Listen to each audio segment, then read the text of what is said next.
Hello friends, வணக்கம். Welcome to Subi recipes Tamil. இன்றைக்கி நம்ம கிச்சனில் பார்த்திங்கன்னா ஒரு சூப்பரான ரெசிபி தான் பார்க்க போகிறோம். ஆலு பராத்தா. இது ரொம்ப சூப்பராக இருக்கும். நம்ம உருளைக்கிழங்கை வச்சு ஸ்டஃபிங் பண்ண போகிறோம். ஈஸியாக பண்ணிடலாம். வீடியோக்குள்ளே போகிறதுக்கு முன்னாடி சுபி ரெசிபீஸ் தமிழை சப்ஸ்கிரைப் பண்ணிக்கோங்க. பக்கத்தில் இருக்க பெல் பட்டனே கிளிக் பண்ணிக்கோங்க. நான் போடுற வீடியோஸை கண்டினியூ வாட்ச் பண்ணுங்கள். இப்போ வாங்க வீடியோக்குள்ளே போகலாம்.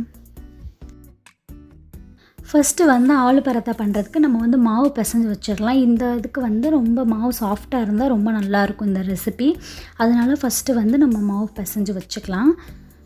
மாவு பிசைகிறதுக்கு பார்த்திங்கன்னா தேவையான அளவு உப்பு, அதுக்கப்புறம் 1 டேபிள் ஸ்பூன் அளவுக்கு எண்ணெய், நார்மல் குக்கிங் எண்ணெய் நல்லா பிசைஞ்சு எடுத்துக்கலாம். நான் 1 கப்பு அளவுக்கு பார்த்திங்கன்னா மாவு எடுத்திருக்கேன். அதுக்கு தேவையான அளவு உப்பு சேர்த்துருக்கேன்.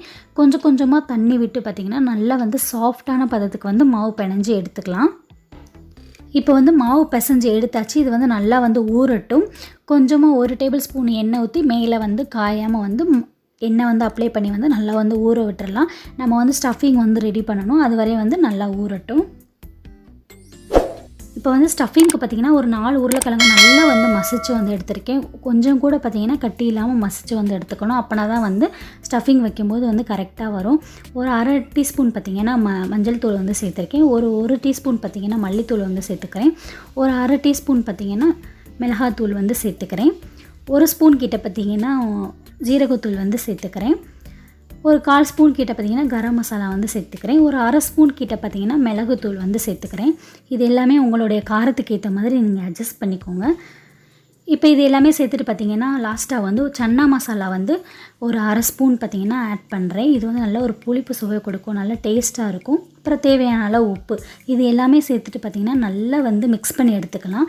மசாலாலாம் பார்த்திங்கன்னா உருளைக்கிழங்குல நல்லா மிக்ஸ் ஆகிருக்கணும். அந்த மாதிரி நல்லா மசித்து மிக்ஸ் பண்ணி எடுத்துக்கலாம். இங்கே பாருங்கள், சூப்பராக நான் மிக்ஸ் பண்ணி எடுத்துட்டேன். இந்த மாதிரி கொஞ்சம் கூட கட்டி இல்லாமல் நல்லா மிக்ஸ் பண்ணி எடுத்துக்கோங்க. இப்போ எல்லாத்தையும் மிக்ஸ் பண்ணதுக்கப்புறம் பார்த்திங்கன்னா ஒரு வடை சட்டி வச்சுட்டு 1 டேபிள் ஸ்பூன் கிட்ட பார்த்திங்கன்னா நார்மல் குக்கிங் ஆயில் சேர்த்துக்கிறேன்.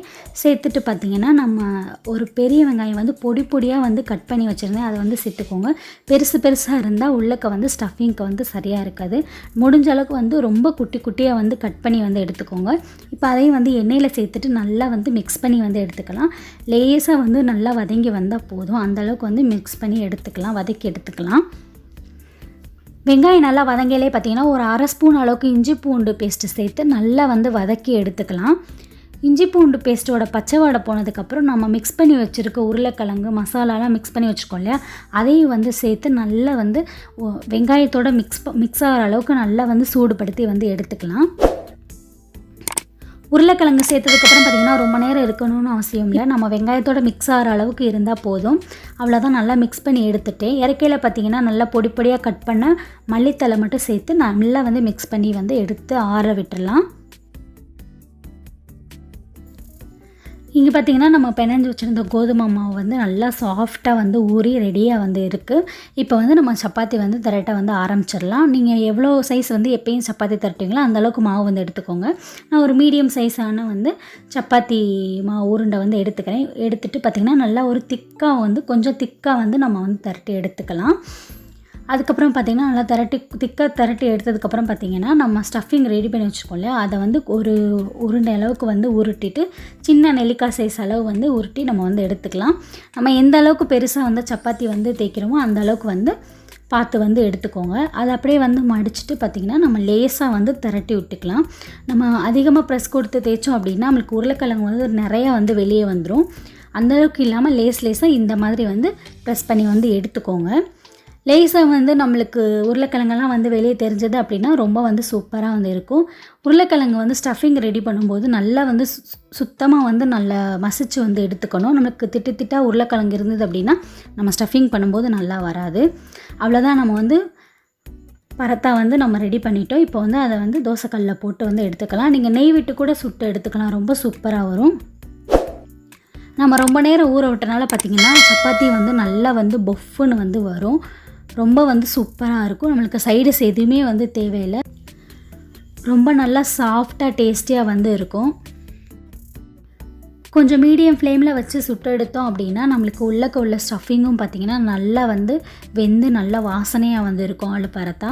அவ்வளோதான். இப்போ 2 சைடு வந்து திருப்பி போட்டு வந்து எடுத்தாச்சு. நம்மளோட சூப்பரான ஆலு பராத்தா வந்து செமையாக வந்து ரெடி ஆயிடுச்சு. இதை நம்ம வந்து காலையில் டிஃபனுக்கு கொடுக்கும்போது பார்த்திங்கன்னா ரொம்ப வந்து நல்லாயிருக்கும். நீங்கள் டிஃபன் பாக்ஸுக்கு கூட இது வந்து கொடுத்துடலாம் குழந்தைங்களுக்கு. ரொம்ப சூப்பராக வந்து ஃப்ரெஷ்ஷாக வந்து இருக்கும். நம்மளுடைய சூப்பரான ஆலு பராத்தா ரொம்ப சாஃப்டாக உருளைக்கிழங்கு ஸ்டஃபிங்கோடு வந்து செமையாக வந்து ரெடி ஆயிடுச்சு. கண்டிப்பாக இதே மாதிரி வந்து ட்ரை பண்ணி பாருங்கள். இந்த வீடியோ பிடிச்சிருந்தா லைக் பண்ணுங்கள். சுபி ரெசிபிஸ் தமிழுக்கு மறக்காமல் சப்ஸ்கிரைப் பண்ணி சப்போர்ட் பண்ணுங்கள். பக்கத்தில் இருக்க பெல் பட்டனே வந்து கிளிக் பண்ணிக்கோங்க. இந்த வீடியோ பிடிச்சிருந்தா உங்கள் ஃப்ரெண்ட்ஸ் அண்ட் ஃபேமிலிக்கு வந்து ஷேர் பண்ணுங்கள். நான் போடுற வீடியோஸை கண்டினியூ வந்து வாட்ச் பண்ணுங்கள். தேங்க்யூ ஃபார் வாட்சிங். பாய்.